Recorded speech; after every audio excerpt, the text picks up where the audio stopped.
A very good afternoon and welcome to K24's News Cut. My name is Samuel Njoroge and our sign language interpreter for this bulletin will be Clement Muli. Now straight on, we take you to a press briefing that is being held by Ukur Yatani, the Acting Cabinet Secretary, National Planning and Treasury. He is addressing the Division of Revenue Allocation Bill 2019-2020. So let's listen in to what he's saying. 2012. While the vertical division of revenue is by design a political process, there is clearly urgent need for concerted effort by all actors to avert a similar stalemate in the future. In this regard, the National Treasury is currently engaging the Commission of Revenue Allocation to identify ways of minimizing diversions in recommendation to Parliament by the two institutions on equitable revenue share entitlement to both levels of government. I am sure you must have experienced we've had acrimony at all levels, even between National Treasury and the Commission of Revenue Allocation, up to the two houses. And this is really not a favorable state of affairs.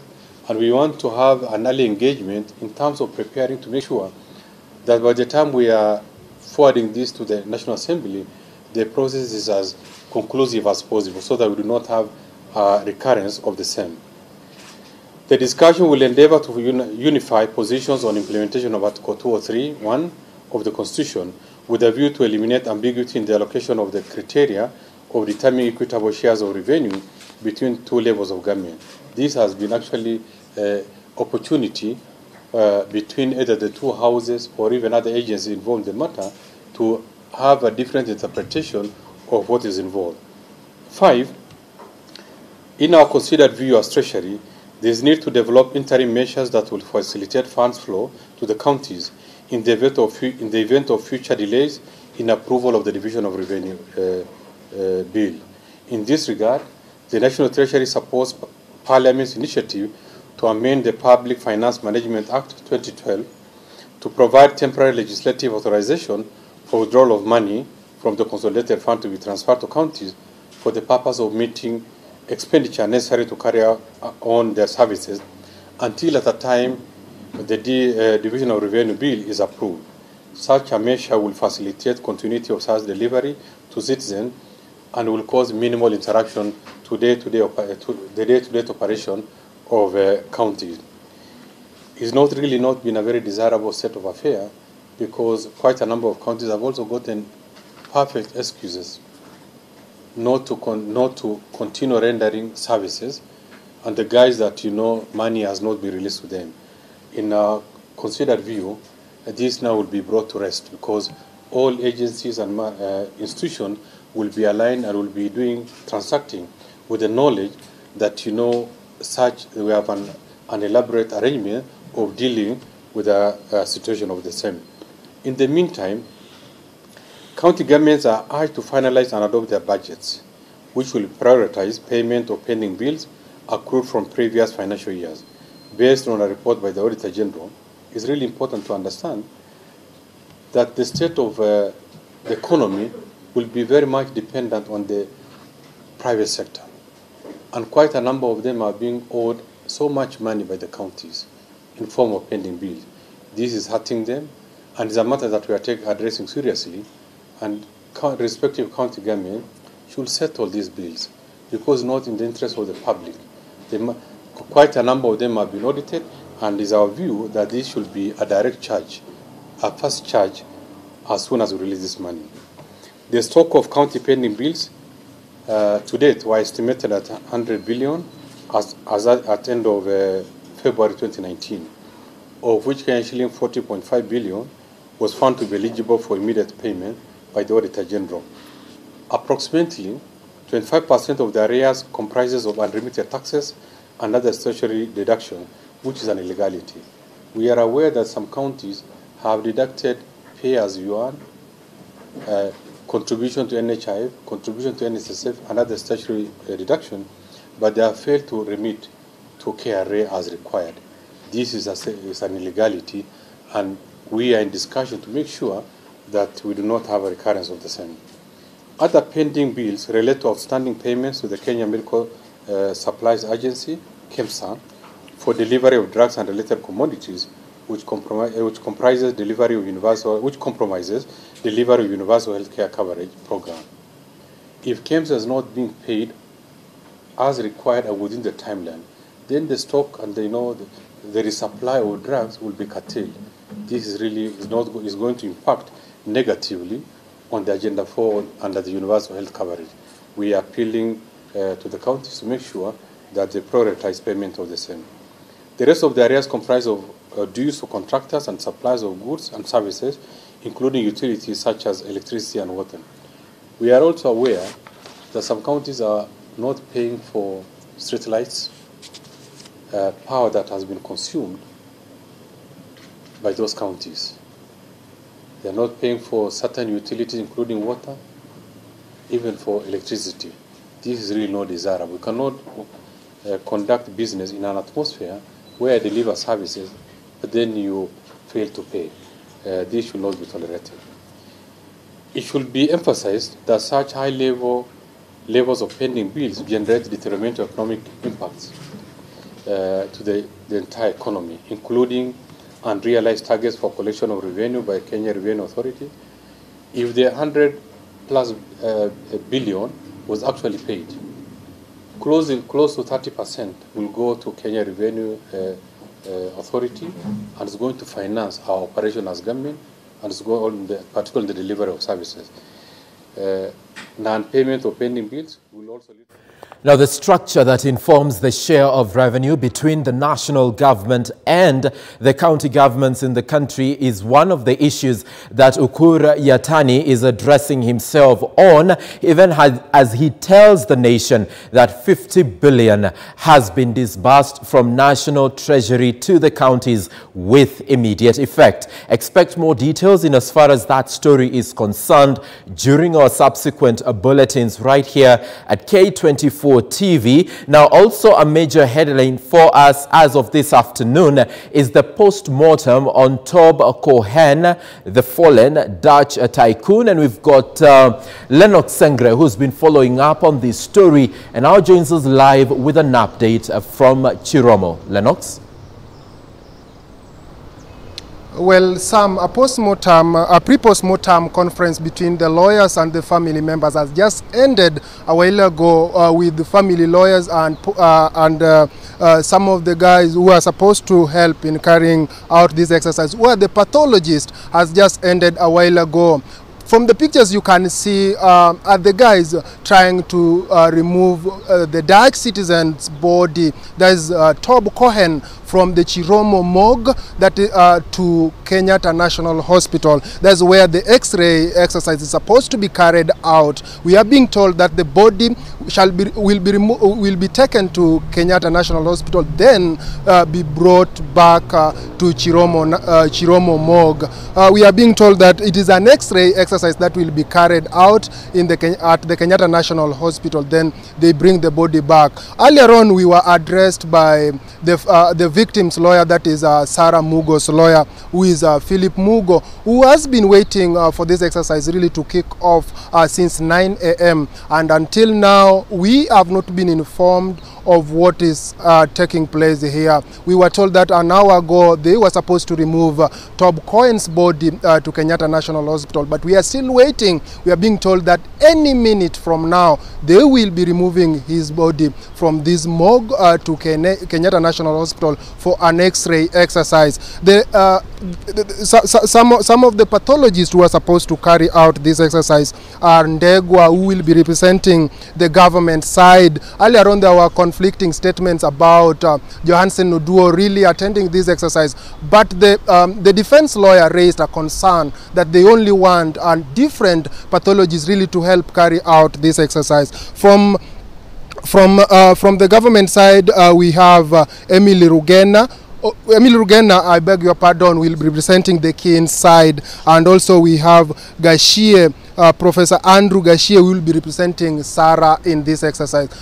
Sam, it's a story that we keep on following. Remember, from here at the Chiromo, we are heading to the Kenyatta National Hospital, where an exercise of X-ray is going to be carried out. Then we are being told by the lawyers representing both sides that the body shall be brought back to the Chiromo. It's a story that we keep on really bringing you more of the updates once we get them. Sam.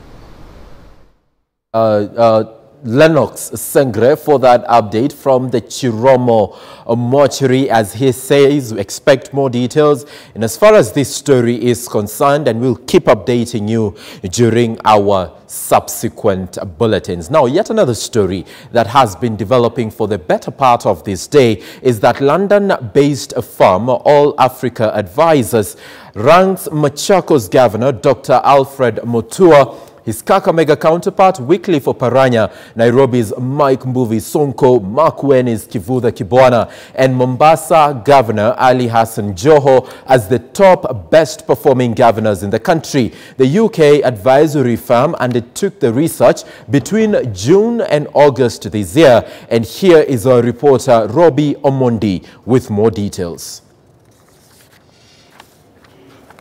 Now, according to a research given by All Africa Advisors, has said that Alfred Mutua is the leading county leader, where he has been mentioned as the #1 in terms of county leadership, followed by Wycliffe Oparanya of Kakamega County, then Mike Sonko of Nairobi County, then Kivutha Kibwana comes at #4 of Makueni County, and fifth is Hassan Joho of Mombasa County. And it is important to note that Modhomi Njuki of Tharaka Nithi comes 6th, considering the fact that in the recent past there have been financial issues and wrangles in that county, and this shows improvement when it comes to this county being at #6 in this research where county leaders have been ranked. And now we'll maybe listening to some of the views given by researchers and consultants from All Africa Advisors before we continue.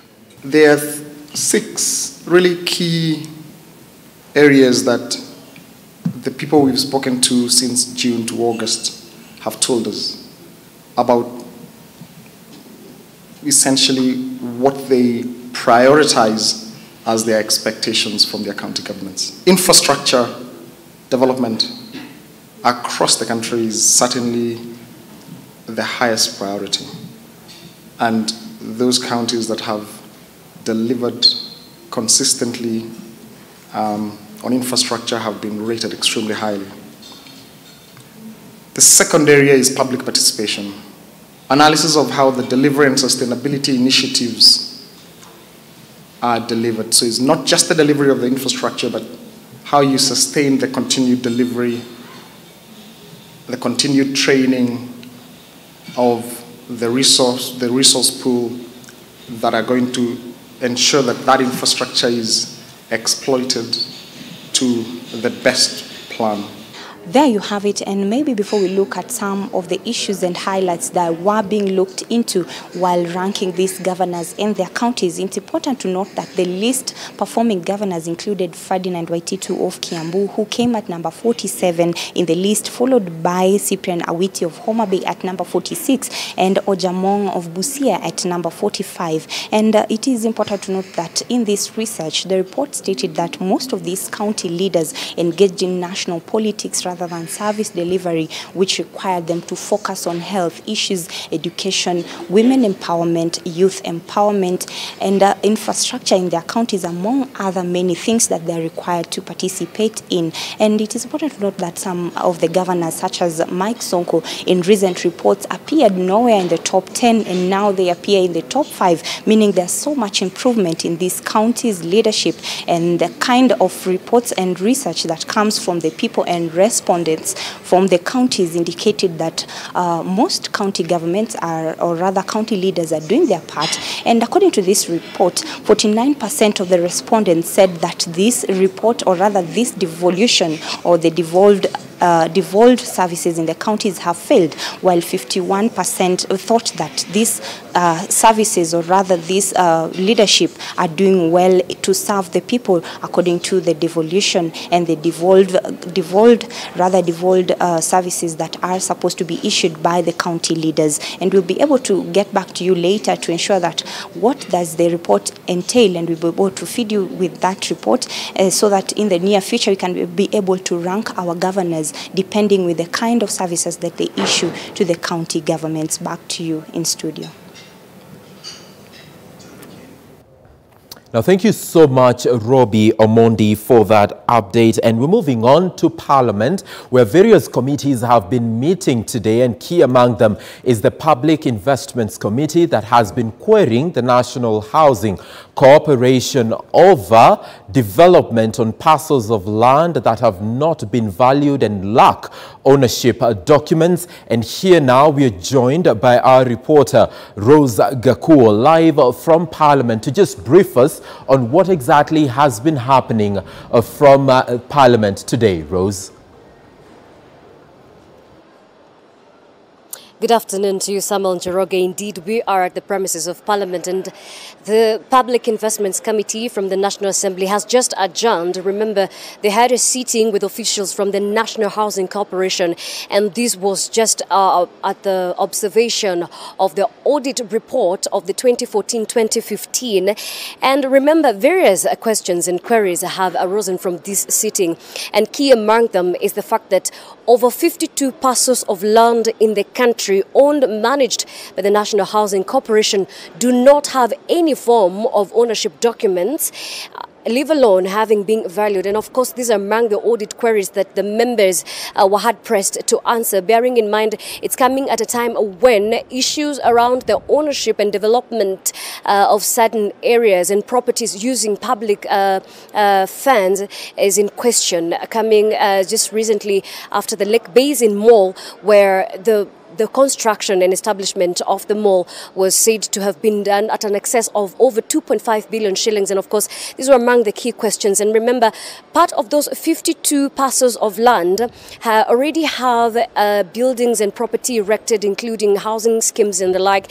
And of course, the officers from the National Housing Corporation were hard pressed to answer, saying much as they do not have the ownership documents, they have already procured and secured the properties. And of course, the question now comes really, how do you secure property if you do not have the ownership documents? At the same time, again, some of the queries included the stalling of various projects. In this case, close to 10 projects that the National Housing Corporation have stalled, and with them having held close to 200 million shillings. Again, the Public Investments Committee, led by the chairperson, who is also Mvita Member of Parliament, Abdul Swamad Sharif Nasir, asking the members of the National Housing Corporation to just give the way forward on what they have decided to do in terms of the stalled projects with all the monies still held, and which they also termed as pilferage of the taxpayers' monies. And of course, remember, these are continuous sittings, and of course that was not the end today.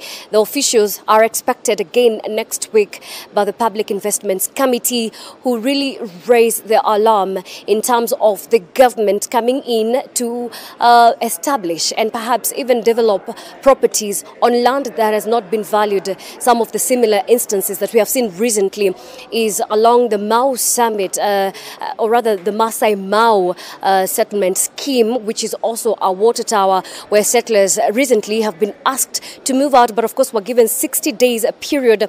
And of course, claims were that much as that was land that was not supposed to be, the government was not supposed to establish or even erect properties, the same was done. And of course, some of the explanations we could hear from the officials were that this was done before the current regime or leadership was in office.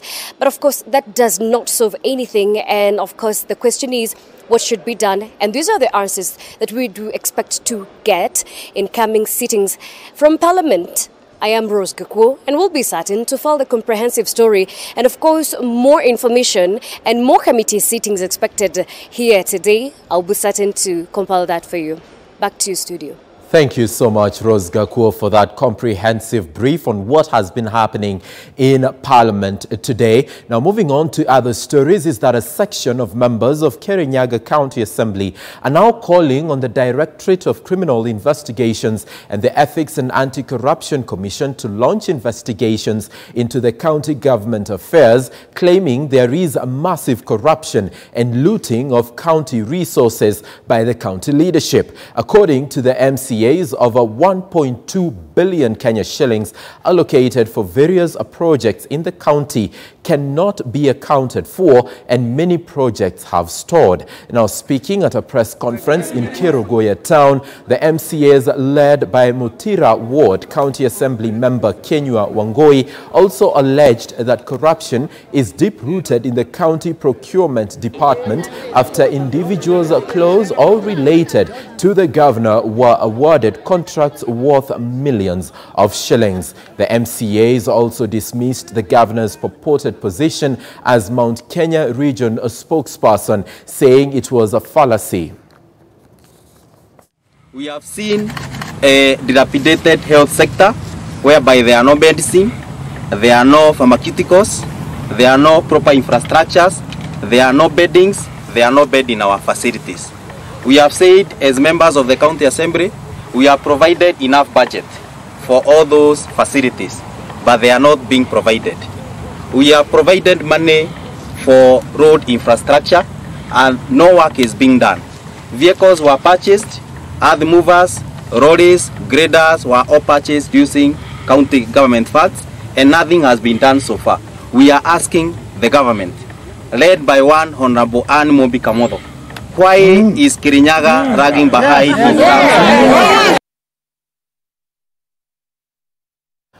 Now, it is a reprieve for patients in dire need of blood transfusion in the country, especially in emergency cases, following the launch of an auto blood transfusion device set to provide an alternative to donor blood called Hema. The gadget, launched by Amref Health Africa alongside other partners, seeks to provide a solution to the nation's shortage of blood during surgical procedures. The device is said to help in stemming mortality rates as a result of excessive blood loss. According to Amref Health Director Dr. Michael Durango, 5,000 women die annually from pregnancy-related complications, 2,000 of which are as a result of excessive bleeding.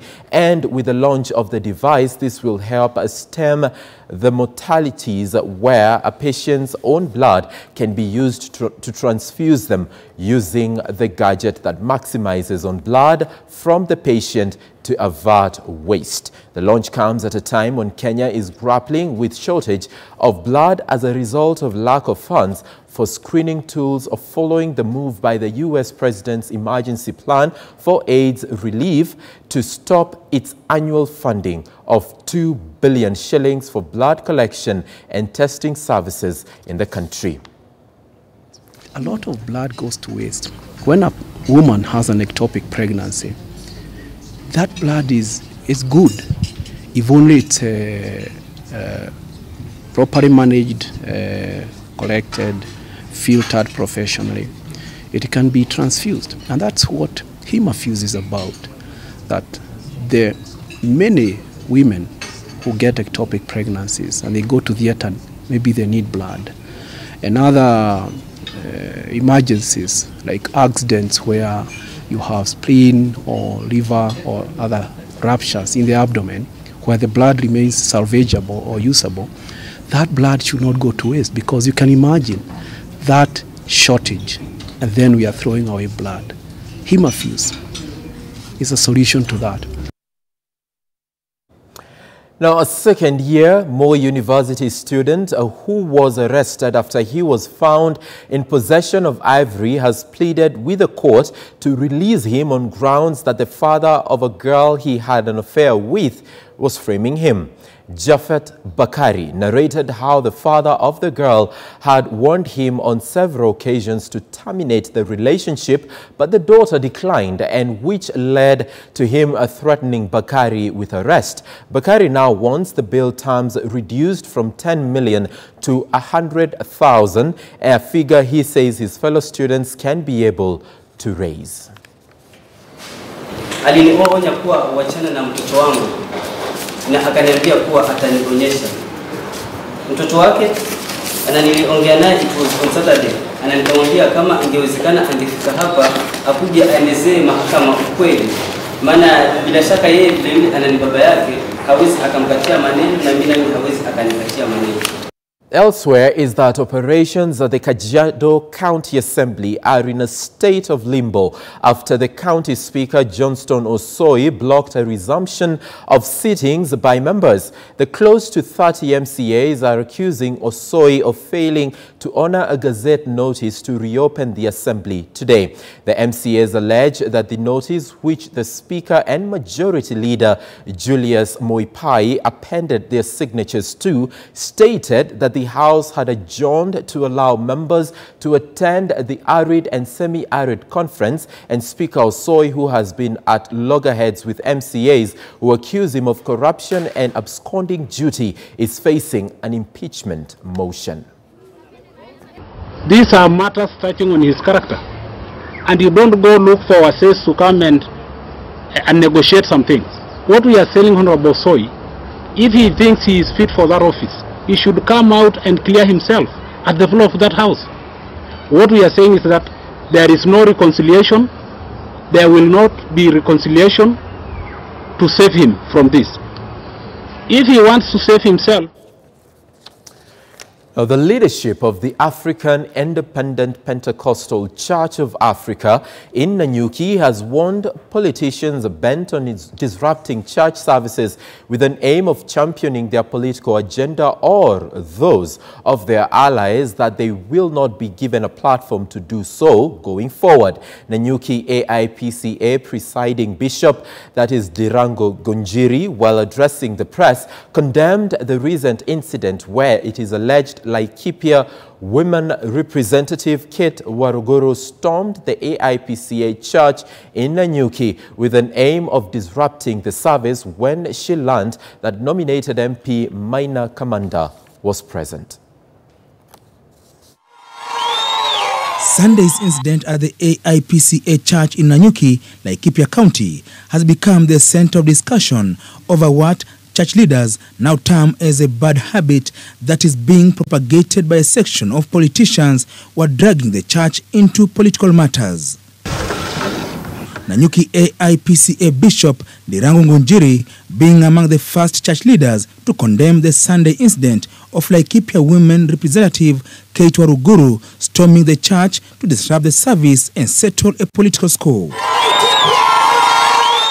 Kwa wema wa Bwana, Maina Kamanda alikuwa ameondoka na Kate Waruguru hakumkuta, maana waliingia tukitoa sadaka kinyume na imani na kukosea kanisa na madhabahu heshima. Mimi kama Askofu Dirango nikachukua mamlaka na kufukuza hiyo roho baya iliyo muigia women rep. Bishop Dirango termed the incident as unfortunate, saying a section of political leaders are now taking advantage of the church to wash their dirty linen and settle their scores. Viongozi na wachungaji tuko na hofu kubwa kwa kuona viongozi wengine ambao tumejichagulia hawana heshima na saidi kwa madhabahu ya Mungu. Wale wanaotumia viongozi wa chini kwenda kuharibu mikutano ya wengine na hasa kuharibu ibada za makanisa, wakwame tabia hizo, maana wanajitafutia laana sao na vizazi vyao, na pia wanatupa umaarufu wao. Heri watafute njia zingine kuuza sera sao. The Sunday incident is the second in a span of 2 weeks involving the Kieleweke camp of the Jubilee Party and the Tanga Tanga faction, of which both camps are pushing for different agenda as far as the Building Bridges initiative is concerned and President Uhuru Kenyatta's succession politics. Anders Ihachi, K24 News Cut. Now, could we wrap up News Cut at that note, right? Thank you so much for watching the bulletin this afternoon. My name is Samuel Njoroge. Sign language interpreter has been Clement Muli. Enjoy the rest of your day.